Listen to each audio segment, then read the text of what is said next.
اعوذ باللہ من الشیطان الرجیم بسم اللہ الرحمن الرحیم اللہ الذی خلق السماوات والارض وانزل من السماء ماء فاخرج به من الثمرات رزقا لكم وسخر لكم الفلك لتجري في البحر بأمره وسخر لكم الأنهار وسخر لكم الشمس والقمر دائبين وسخر لكم الليل والنهار وآتاكم من كل ما سألتموه وإن تعدوا نعمة الله لا تحصوها إن الإنسان لظلوم كفار صدق اللہ العظیم۔ السلام علیکم ورحمۃ اللہ وبرکاتہ۔ یہ سورہ ابراہیم کی آیتیں ہیں جس میں ارشاد ہوتا ہے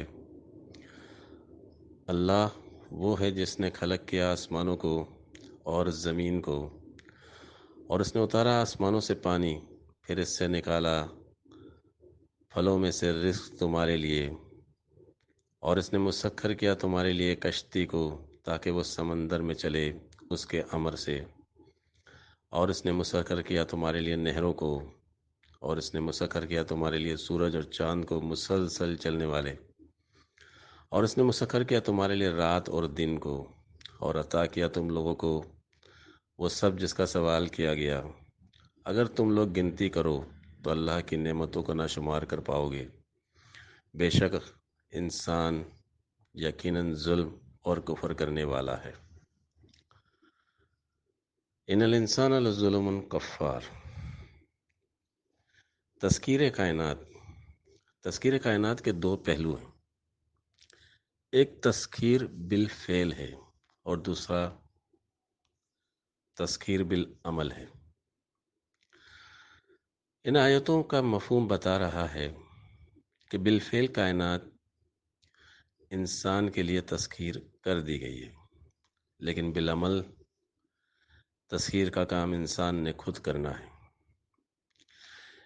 لیکن انسان اپنی ہستی کے اس راز سے واقف نہ ہو کر اپنی منزلیں کھو دیتا ہے اور ظالم اور جاہل ٹھہرتا ہے۔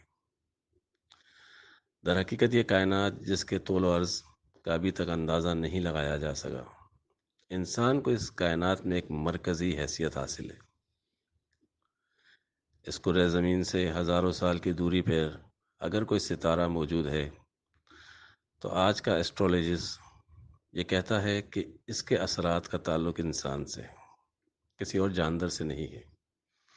یعنی ہزاروں سالوں کی دوری پر یہ ستارہ ٹمٹما رہا ہے، اس ستارے کا تعلق بھی انسان سے ہے۔ اور اللہ نے انسان کی پیدائش کو مٹی سے منسلک کیا ہے۔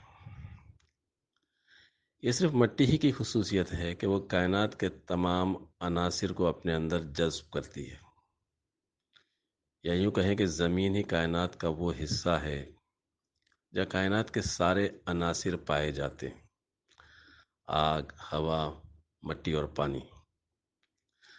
باقی کائنات کے دوسرے حصوں میں تمام عناصر نہیں پائے جاتے۔ کہیں آگ ہے تو دوسرے عناصر نہیں، کہیں پانی ہے تو دوسرے عناصر نہیں۔ الغرض کائنات کا محور اور مرکز زمین ہے، جہاں تمام عناصر کائنات پائے جاتے ہیں۔ یعنی زمین کل کی نمائندگی کرتی ہے اور کائنات کے باقی حصے جز کی حیثیت رکھتے ہیں۔ جس طرح کائنات کے عناصر زمین کے اندر سمو دیے گئے ہیں، اسی طرح تمام مخلوقات کو انسان کے اندر سمو دیا گیا ہے۔ یہ زمین جس سے دوسری مخلوقات نکلی ہیں، تقریباً 84 لاکھ مخلوقات ہیں، وہ سب بھی جز کی حیثیت رکھتی ہیں، کل کی حیثیت نہیں رکھتی۔ انسان کل کی حیثیت رکھتا ہے، اس لیے ان تمام مخلوقات زمینی کا سردار ہے۔ اللہ کا ارشاد ہے کہ زمین اور آسمان ملے ہوئے تھے، ہم نے ان کو جدا جدا کر دیا۔ حقیقت یہ ہے کہ جب پوری کائنات جو ہے یہ سمٹ کر زمین میں آ گئی اور زمین کی کشش آسمان کی طرف ہے۔ کائنات کا محور زمین اور زمین کا محور آسمان ٹھہرا، کیونکہ جب تک آسمان سے پانی نازل نہیں ہوتا زمین کو زندگی نہیں ملتی۔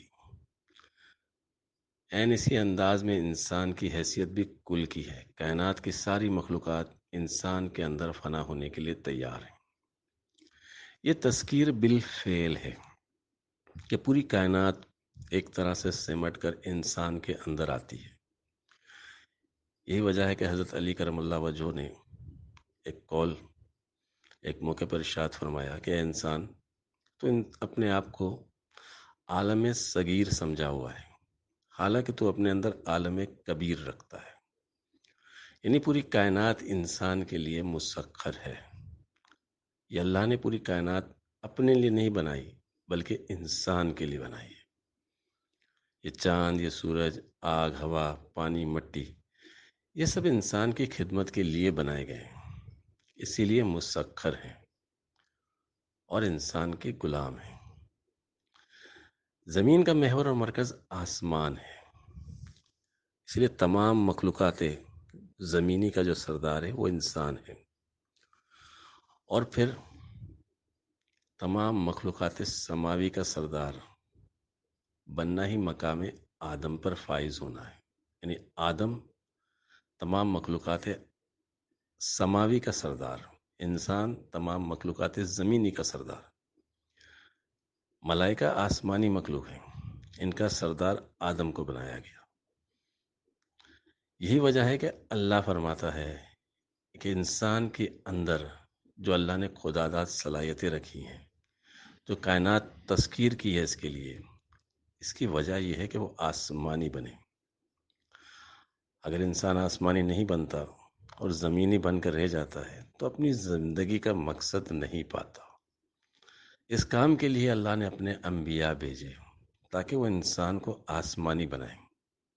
اسی صورت میں اس کو بقا ہے۔ آسمانی دنیا کو تسخیر کرنا، یہ کام انسان بالعمل کرتا ہے، یہ عمل کے تحت ہوتا ہے۔ آسمانی روحانی دنیا کی نعمتیں اتنی ہے کہ انسان کی گنتی ختم ہو جائے گی، اس کا حساب نہیں لگایا جا سکتا۔ یہ حیرت کا ایک سمندر ہے۔ وَإِن تَعُدُّوا نِعْمَتَ اللَّهِ لَا تُحْصُوهَا۔ اس کو چھوڑ کر انسان اپنے مقام سے محروم ہو جاتا ہے اور زمینی بن کر رہ جاتا ہے۔ ان الانسان لظلم کفار۔ ڈھونڈنے والا ستاروں کی گزرگاہوں کا اپنے افکار کی دنیا میں سفر کر نہ سکا، اپنی حکمت کے خم و پیش میں الجھا ایسا کہ آج تک فیصلہ نفع و ضرر کر نہ سکا۔ جس نے سورج کی شعاؤں کو گرفتار کیا، زندگی کی شب تاریک سحر کر نہ سکا۔ وآخر دعوانا الحمدللہ رب العالمین۔